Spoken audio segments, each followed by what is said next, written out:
Bonjour et bienvenue sur ma chaîne. C'est pour la présentation aujourd'hui de cette DS4 e-Tense 225 chevaux prêtée par la Citroën Toulon-La Seine CTO.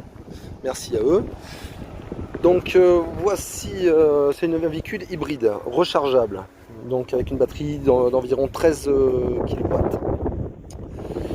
Celle-ci, c'est une finition assez haute initiale. Avec toutes les options, on est quand même aux alentours de 58 000 euros. Voilà, je suis derrière, c'est un peu le bordel, il y a les câbles et tout ça, mais bon, le coffre n'est pas super grand.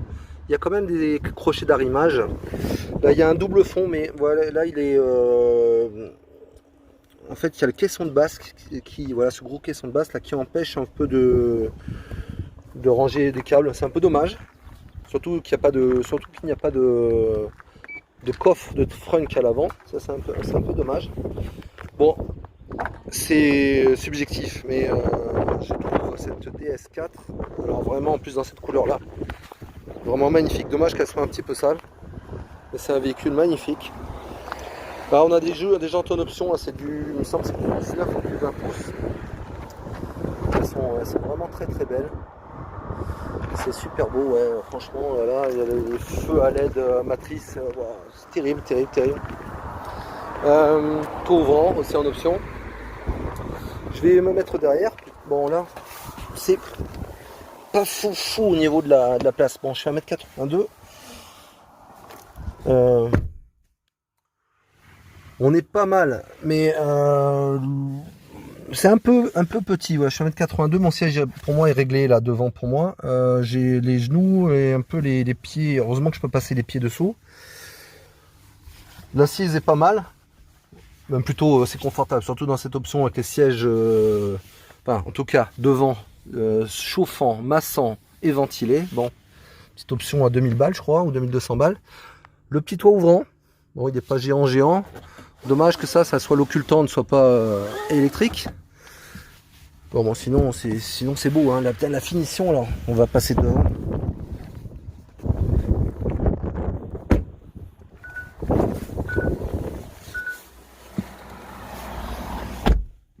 Alors voilà, bon, on a un peu de contre-jour, mais voilà, parce il fait très beau aujourd'hui là. Regardez, une belle vue là, ici là, on est sur le haut de la Seine-sur-Mer et Toulon. Voilà, petit Toulon qui est en face là-bas, c'est magnifique. Mais on a un peu le soleil dans la tronche.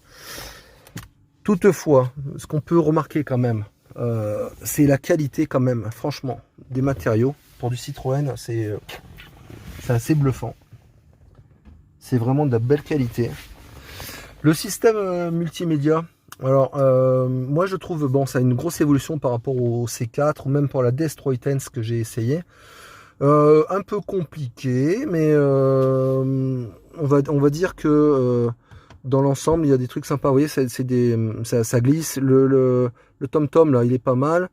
Bon, il y a plein d'options. Je pense qu'il faut prendre un petit peu le coup pour s'en servir. Ce qui est cool, c'est qu'on a enfin l'Android Auto sans fil. J'ai pas vu celui-là. Ouais, voilà, c'est tout le truc de charge. Ouais, il y a un truc, une petite fonction qui est sympa. On peut vraiment, parce que comme c'est une hybride chargeable, en fait, là je suis parti là. Alors j'ai déjà essayé ce véhicule. Alors en fait, ça, je vais vous mettre un écran en grand là.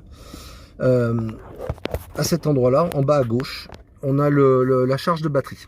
Donc là, moi je suis parti avec 99%. Il y avait 50 km, on va dire, d'autonomie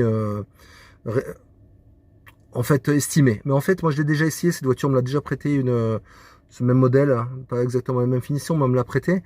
J'ai réussi à faire, mais vraiment en roulant cool, hein, j'ai réussi à vraiment faire les 50 km, hein, donc avec de la ville, un peu d'autoroute. Savoir que là, par exemple, là, je viens de faire une montée, c'est ma petite montée préférée que j'aime bien rouler ici, c'est sport. Donc je l'ai essayé en tout électrique. Si on n'appuie pas à fond sur la pédale d'accélérateur, le moteur essence 4 cylindres ne se met pas en route, donc la voiture marche vraiment quand même pas mal, hein, j'ai réussi à monter à 80, c'est quand même bien parce que qu'on a un électrique. Et après, alors il y a plusieurs modes. Alors les modes, ici là on peut le mettre en tout électrique, que vous voyez en haut là, tout électrique. Là il y a la version, après c'est confort. Alors là c'est ça aussi c'est une option, on a les suspensions pilotées. Alors là aussi c'est bluffant hein, sur cette version là. Ça assouplit la direction, ça assouplit les amortisseurs. Sur les Dodan, le confort est royal. Après vous avez la version hybride. Et là je pense que c'est vraiment le mieux. Je pense qu'il faut rouler comme ça. Enfin à moins que vous vouliez vraiment faire que l'électrique pour essayer. Mais de tous les jours on peut rouler qu'en hybride. C'est-à-dire que c'est elle qui décide quand elle met le moteur en route, quand elle se met pas en route. Voilà. Après nous on a la version sport. Bon là le moteur, est-ce qu'il va démarrer? Normalement voilà, non, comme je suis en parking, non. Mais le moteur démarre. Il est en permanence. Il est prêt à délivrer toute sa puissance. Alors le moteur, que dire, le bruit n'est pas très sympathique, on va dire. C'est un peu ce qu'on pourrait le faire le reproche. C'est pas mélodieux comme un 6 cylindres. Ça fait un petit bruit, pas spécialement sportif. Ça vibre. C'est un 4 cylindres qui est bon. On l'entend surtout quand il prend des tours. On l'entend quand même démarrer, même quand on se met en mode sport. On l'entend démarrer quand on met une grosse accélération. On met les pieds dedans. Il est présent. Donc cette voiture a quand même deux aspects, c'est-à-dire on peut vraiment rouler en tout électrique et c'est vraiment super agréable. On peut rouler donc sans se prendre la tête, laisser la voiture gérer comme on a envie. Et puis après quand on veut faire un petit peu plus le con, là on se met en sport. Les amortisseurs là encore se durcissent un petit peu, la direction aussi. Et franchement il y a de quoi s'amuser. Hein. J'ai refait ma petite montée là. Ça tient bien la route, les aides à la conduite, enfin le SP, tout ça, l'anti-patinage. C'est assez discret. Les aides d'ailleurs à la conduite sont plutôt pas trop mal réussies. Comme chez comme d'habitude chez Citroën, les lectures des panneaux est bonne. Le régulateur adaptatif est très bon aussi. Il y a juste le maintien en ligne qui est assez discret mais qui me plaît pas trop, qui fait rebondir un peu la bagnole. On n'est clairement pas au niveau de Tesla là-dedans, mais bon, on va dire que c'est correct. Bon, mais écoutez, je pense que moi, je peux dire en tout cas, j'ai bien aimé cette voiture. Elle est confortable, elle est sportive, elle tient bien la route, elle est bien finie. Maintenant, le petit truc qui fait le petit bémol, là, on va dire que c'est le prix. Là, sur cette version-là, on est quand même à 58 000 balles. Même si c'est super bien fini, bon, on est quand même pas sur une bagnole 58 000 balles. On peut avoir une pure électrique comme une Tesla, quasiment. On peut avoir une long range qui a les mêmes, on va dire les mêmes options, la même philosophie.